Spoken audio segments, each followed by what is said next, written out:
ಗಂಗಾಧರ ಬೊಮ್ಮೇನಹಳ್ಳಿ, 35 ವರ್ಷ. ನಾವು 6ನೇ ಕ್ಲಾಸ್ 3ನೇ ಕ್ಲಾಸ್ ಬಿಟ್ಟು ಜೀವಕ ಈ ಸಂಬಳ ಇದ್ವಿ. ಸಂಬಳ ಇದ್ಮೇಲಕ್ಕೆ ಒಂದು 8 ವರ್ಷ ಸಂಬಳ ಮಾಡಿದ್ವಿ. ನಮ್ಮಪ್ಪ ಊಟಕ್ಕೆ ಇಲ್ದಿರ ಹಾಕಿದ್ರು. ಊಟಕ್ಕೆ ನಮ್ಮಪ್ಪ ಇರೋವಾಗ ಬೆಳಗ್ಗೆ ಮಧ್ಯಾಹ್ನ ಸಾಯಂಕಾಲ ಓದ್ತಾಯಿದ್ದು ಬರ್ತಾಯಿದ್ದು ಸುಮ್ಮನೆ ಊಟಕ್ಕೆ ಮಾತ್ರ. ಆಮೇಲೆ ಅವರು ಗೂಳು ಹೊಡಿಯೋಕ್ಕೆ ಕಳಿಸಿದ್ರು. ಆವಾಗ ಊಟ ಸುಮ್ಮನೆ ಇವ್ನಿಗೆ ಆಗ್ಬೇಕಂತೇಳ್ಬಿಟ್ಟು ಗೂಳು ಹೊಡ್ಸೋಕ್ಕೆ ಓದ್ತಾಯಿದ್ದೆ ಬೆಳಗ್ಗೆ ಕಾಗಿಗಳನ್ನ ಜೀವಕ್ಕೆ. ಆಮೇಲೆ ನಮ್ಮ ಮನೆಗೆ ಅಡುಗೆ ಮಾಡೋರು ಇರಲಿಲ್ಲ, ಅದಕ್ಕೆ ಅಲ್ಲೇ ನಾವು ಮಾಡ್ಕೊಂಡು ತಿಂದ್ಕೊಂಡು ಇದ್ಬಿಟ್ಟು ಕೆಳಗಡೆಕ್ಕೆ ಚೀಲ, ಮೇಲಕ್ಕೂ ಕೆಳಗಡೆಕ್ಕೆಲ್ಲ ಚೀಲ, ಗೋಣೆ ಚೀಲದಕ್ಕೆ ತೂರ್ಕೊಬಿಡೋದು ನಾವು. ಮೇಲಕ್ಕೂ ಅದೇ ಕೆಳಕ್ಕೂ ಅದೇ. ಬೆಳಗ್ಗೆ ಸಾಯಂಕಾಲ ಎಲ್ಲ ಹಂಗೆ ಮಾಡ್ತಾಯಿದ್ದಿದ್ದು. ದೇವಸ್ಥಾನ ಬರೋದು, ಉಳ್ಕೊಳ್ಳೋದು, ತಿರುಗಿ ಬೆಳಗ್ಗೆ 3 ಗಂಟೆಗೆ ಹೊರಟೋಗೋದು ಅವ್ರ ಮನೆ ಹತ್ರ.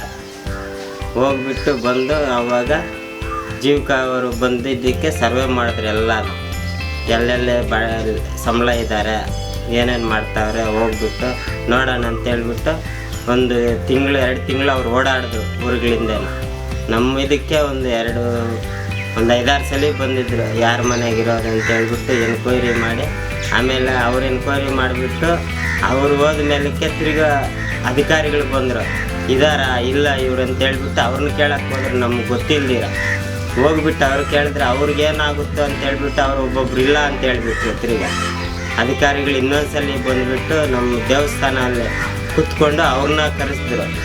ನಮ್ಮನ್ನು ಕರೆಸ್ಬಿಟ್ಟು ಮತ್ತೆ ಅವರಿಲ್ಲ ಅಂತ ಹೇಳ್ತಾವ್ರಲ್ಲ ಅಂತಂದರೆ ಇಲ್ಲಿಗೆ ಬಂದುಬಿಟ್ಟು ಕೇಳ್ರಿ ನೀವು ಇದ್ದೀರೋ ಇಲ್ಲ ಅಂತೇಳ್ಬಿಟ್ಟು ಬೇರೆಯವ್ರನ್ನ ಕೇಳಿದ್ರು ಅಧಿಕಾರಿಗಳು. ಆವಾಗ ಇದಾರಪ್ಪ ಅವರು ಏನನ್ನ ಮಾಡ್ತಾರೆ ಅಂತ ಹೇಳ್ಬಿಟ್ಟು ಅವ್ರು ಸುಳ್ಳು ಹೇಳೋರು ನಿಮ್ಗೆ ಅಂತೇಳ್ಬಿಟ್ಟು ಅವಾಗ ಹೇಳಿದ್ರು. ಆವಾಗ ಅಧಿಕಾರಿಗಳು ಸರ್ವೆ ಮಾಡಿಬಿಟ್ಟು ಮೇಲಕ್ಕೆ ಆಯ್ತಪ್ಪ ಇನ್ಮೇಲೆ ನೀವು ಹೋಗ್ಬೇಡ್ರಿ ಅಂತೇಳ್ಬಿಟ್ಟು ಹೇಳಿದ್ರು. ಆವಾಗಿಲ್ಲ ನಾವು ಹೋಗದೇ ಇದ್ರೆ ನಮ್ಮ ನಡೆಯೋಕ್ಕೆ ಹೆಂಗಾಗುತ್ತೆ ಅಂತೇಳ್ಬಿಟ್ಟು ಹೌದು ನೀವು ಆನೇಕಲ್ಗೆ ಬನ್ನಿರಿ ನಿಮ್ಮನ್ನು ಓದಿಸ್ತೀವಿ ಅಂತೇಳ್ಬಿಟ್ಟು ಆನೇಕಲ್ಗೆ ಕರ್ಕೊಂಡು ಹೋದ್ರು ನಮ್ಮನ್ನು. 2 ತಿಂಗಳಿದ್ವಿ. ಆಮೇಲೆ ಮನೆ ಕಡೆ ಸಮಸ್ಯೆ ಬಂತು. ವಾಪಸ್ ಬಂದುಬಿಟ್ಟು ಆಮೇಲೆ ತಿರ್ಗಾ ಕೂಲಿ ನಾಲ್ಕು ಅದಕ್ಕೆ ಇದಕ್ಕೂ ತಿರ್ಗಾ ಮಾಮೂಲಿ ಬೆಳಗ್ಗೆ 5 ಗಂಟೆಗೆ ಹೋದರೆ ಸಾಯಂಕಾಲ 12 ಗಂಟೆ ಆಗುತ್ತೆ ಬರೋ ಅಷ್ಟೊತ್ತಿಗೆ.